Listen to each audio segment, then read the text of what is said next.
सीधे काम से मंदिर तक पहुंचने के लिए और अपने कल्याण की इतनी चिंता होने के लिए, उसके लिए आपका धन्यवाद। अदरवाइज कलयुग चल रहा है, यहाँ अपने कल्याण के बारे में कोई नहीं सोचता। भविष्यमाल का उड़ीसा के संत हुए, उन्होंने लिखा है, भैया हमको दे के गए, संत जी ने भविष्यवाणी की है। वैसे कलयुग की आयु 4,32,000 वर्ष की है, पर भविष्य मालिका में लिखा हुआ है कि 5,000 में ही कंप्लीट हो जाएगा। हम नहीं कह रहे, भविष्य मालिका का वक्तव्य है और श्रेष्ठ संतों की भविष्यवाणी है। तो आप शॉर्ट में अगर समझना चाहते तो इतना समझ लो, 2025, 2026, 2027 ये 3 साल पूरे विश्व की मानवता के लिए डेंजरस टू डेंजर है। और जो जो निशान बताए गए वो सब हो चुके हैं। थोड़ा बहुत मैं बता दूं, बताऊं? भविष्य मालिका में लिखा हुआ है, उनकी ध्वजा कभी गिरती नहीं है, उसमें अग्नि नहीं लगती है।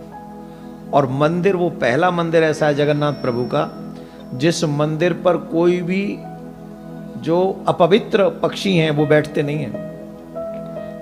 जो अपवित्र पक्षी हैं वो उस मंदिर के ऊपर नहीं बैठते हैं। लेकिन भविष्य मालिका में लिखा है, जब वो बैठने लगे तो समझना कलयुग का अंत होगा। जब ध्वजा जलने लगे तो समझना कलयुग का अंत होगा। और अंत समझ रहे हो ना कैसा होगा? 6-7 अरब है ना हम लोग, 30-35 करोड़ रह जाएंगे टोटल। जो सतयुगी माइंड वाले होंगे वही रहेंगे, जो खाने पीने वाले होंगे सब सियावर रामचंद्र के जमराज के धाम में। It's not my opinion, am I right? और पिछले 2005 से लेके ये सब घटनाएं घट रही हैं जगन्नाथपुरी के मंदिर में। You can see on internet, in Google. ध्वजा में आग लग चुकी, निशान बताएं कि कलयुग का अंत कब होगा। बोले ध्वजा में आग लगेगी, जिन पक्षियों को नहीं बैठना चाहिए वहां वो आके बैठेंगे और लगातार आके बैठ रहे हैं। और उन्होंने कहा है कि कलयुग का अंत तब समझना जब 19वां राजा राज्य कर रहा होगा। पढ़ा है ना मैंने, 19वां राजा राज्य कर रहा होगा। जो जगन्नाथ प्रभु के चरणों का आश्रय ले लेंगे, जो भगवान का आश्रय ले लेंगे, जो उल्टे सीधे कर्मों से बच जाएंगे, वो हमेशा के लिए सुरक्षित हो जाएंगे। नाउ यू से, कितने साल रहना चाहते हो? 2-3 साल? तो enjoy your life, do whatever you want. और if you want to live long, then you do what I say, what your ग्रंथाज से। Take feet of lord Krishna, भगवान के चरण पकड़ लो, उनका नाम गाओ, शिव की शरण हो जाओ, कल्याण हो जाएगा। अच्छा, इसमें मुझे भविष्य वक्ता मत समझना। फॉर योर काइंड इन्फॉर्मेशन में आप तो फिर भी इंटेलिजेंट है, मैं तो वो भी नहीं हूं। मैं तो आपसे 4 कदम पीछे हूं, आगे नहीं हूं। तो कहिए मत समझना। देवकीनंदन ने कहा था, भविष्य मालिका ने कहा था, रेफरेंस दे रहा हूं, पढ़ लो। और वो भगवान के 5 सखाओं में से एक हैं, और वो मिथ्या नहीं लिख सकते। तो समझ लीजिए, हाथ जोड़ लो, प्रार्थना कर लो, बचा लियो ठाकुर जी। जो यहाँ आए हैं, जो ठाकुर का नाम ले चुके हैं, गोविंद सनातनियों को तो बचा ही लेना, बाकी का जिनको देखना वो देख लेना। I don't mind.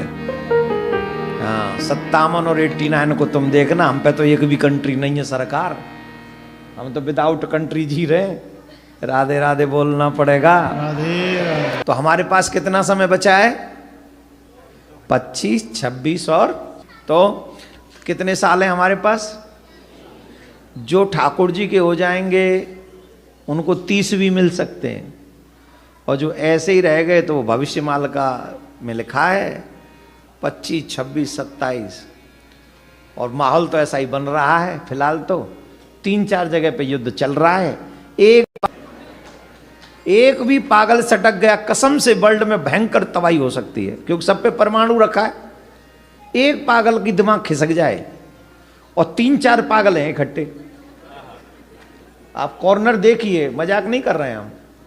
आप वो चीजें होती हुई दिख रही हैं। 3-4 कॉर्नर पे 3-4 पागल बैठे हुए हैं, बस एक की खोपड़ी सटकी नहीं और प्रोग्राम सेट ठाकुर जी वाला हो जाएगा। 4,32,000 वाला काम वो 5,000 में ही सिलट जाएगा, जो हो सकता है। तो इसलिए ठाकुर जी के बन जाओ, उसमें भी 30-35 करोड़ बचेंगे। तुम्हारे यहाँ तो वैसे ही 3 करोड़ है, और 3 करोड़ में से 10-15 लाख ही होंगे हमारे। तो हमारे कितने होंगे? 1 करोड़। 1 करोड़ तो नहीं होंगे भाई। तुम्हारी गारंटी हम ले लेंगे, बस तुम हमारे ठाकुर जी के नाम जब्बे की गारंटी तुम ले लो, तुम्हारी गारंटी हम लेते हैं।